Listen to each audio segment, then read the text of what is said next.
इस वक्त एक और बड़ी खबर आपको बता दें जो नीट लीक कांड से जुड़ी हुई है। नीट पेपर लीक का मामला इस वक्त सबसे ज्यादा सुर्खियों में है। सियासी गलियारे से लेकर यंग जनरेशन तक हलचल है। पेपर लीक के केस में सीबीआई की छानबीन में कई बड़े खुलासे हुए हैं। सूत्रों के मुताबिक जांच में सामने आ रहा है कि मेन के साथ रिजर्व पेपर को भी लीक किया गया था। गेस्ट पेपर में दोनों सेट से सवाल मिलने के बाद जांच तेज हो गई है। सीबीआई एक्शन मोड में है। सूत्रों के मुताबिक एनटीए का एक अफसर भी रडार पर है जिसका पेपर लीक की मास्टरमाइंड ब्यूटिशियन मनीषा वाघमारे से कनेक्शन हो सकता है।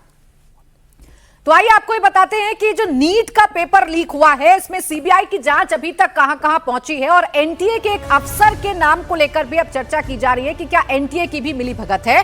तो देखिए, जानकारी यह है कि पेपर के दोनों सेट लीक हुए थे, यानी कि रिजर्व पेपर भी लीक हुआ था, रिजर्व प्रश्न पत्र भी लीक हुआ था और गेस्ट पेपर के जरिए जो प्रश्न पत्र में सवाल आने वाले थे उनको लीक कर दिया गया था।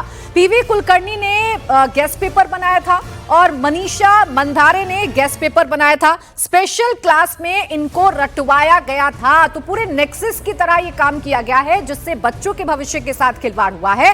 फिलहाल सीबीआई जांच कर रही है और एनटीए के कौन से अफसर इसमें शामिल हैं ये पता लगाने की कोशिश कर रही है। अभी तक क्या क्या एक्शन हुआ है? 9 आरोपी अब तक अरेस्ट किए जा चुके हैं और अकेले महाराष्ट्र से 4 लोगों की गिरफ्तारी की जा चुकी है इस मामले में। तो वहीं दिल्ली हरियाणा से भी एक आरोपी को अरेस्ट किया गया है और राजस्थान से 3 लोगों को गिरफ्तार किया गया है। बाकायदा पता लगाने की कोशिश की जा रही है कि आखिरकार ये पेपर लीक कैसे हुआ है। पीवी कुलकर्णी मास्टरमाइंड नंबर 1 है जिनको अरेस्ट कर लिया गया है। मनीषा गुरुनाथ मंधारे मास्टरमाइंड नंबर 2 है जिनको अरेस्ट कर लिया गया है और मनीषा वाघमारे मास्टरमाइंड नंबर 3 है जिनको अरेस्ट कर लिया गया है। और अब इन तीनों का ही एनटीए के अफसर से क्या कनेक्शन है यह पता लगाने की कोशिश की जा रही है। तो पेपर लीक केस में पहले दिन से सियासी पारा हाई है। राहुल, प्रियंका, केजरीवाल समेत सभी विपक्षी नेताओं के टारगेट पर केंद्र सरकार है। राहुल गांधी ने सबसे पहले धर्मेंद्र प्रधान का इस्तीफा मांगा है। केजरीवाल ने कल नीट से जुड़े छात्रों के सुसाइड को लेकर चिंता जताई और कहा कि अब तक उनकी जानकारी में 4 छात्रों ने जान दी है लेकिन ये समाधान नहीं। मेरी सबसे सारे बच्चों से रिक्वेस्ट है कि इतना एक्सट्रीम स्टेप मत उठाइए। आपकी एंग्जाइटी को मैं समझ रहा हूं। मैंने भी आईआईटी के एग्जाम दिए थे, मैंने यूपीएससी के एग्जाम दिए थे।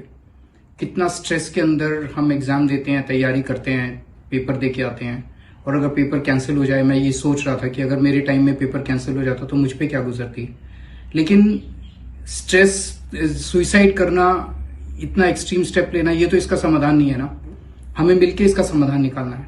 तो सबसे पहले तो मैं सभी बच्चों से रिक्वेस्ट करना चाहता हूं कि अगर आप डिप्रेशन में हैं, आप अपनी फीलिंग्स मेरे साथ शेयर कीजिए। आप कमेंट सेक्शन में या डीएम करके मुझे मेरे साथ अपनी फीलिंग्स शेयर कर सकते हैं। I will get in touch with you और हम मिलके इसका समाधान निकालेंगे। आप सब लोग पढ़े लिखे लोग हैं, आप सब लोग समझदार लोग हैं। नीट को कैसे ठीक करना है, हम मिलके इसका समाधान निकालेंगे ना। आपने भी कुछ सोचा होगा इसके बारे में। आप अपने सजेशंस भी मुझे भेजिए, अपने सॉल्यूशंस भी मुझे भेजिए। मिलके करते हैं इसका समाधान।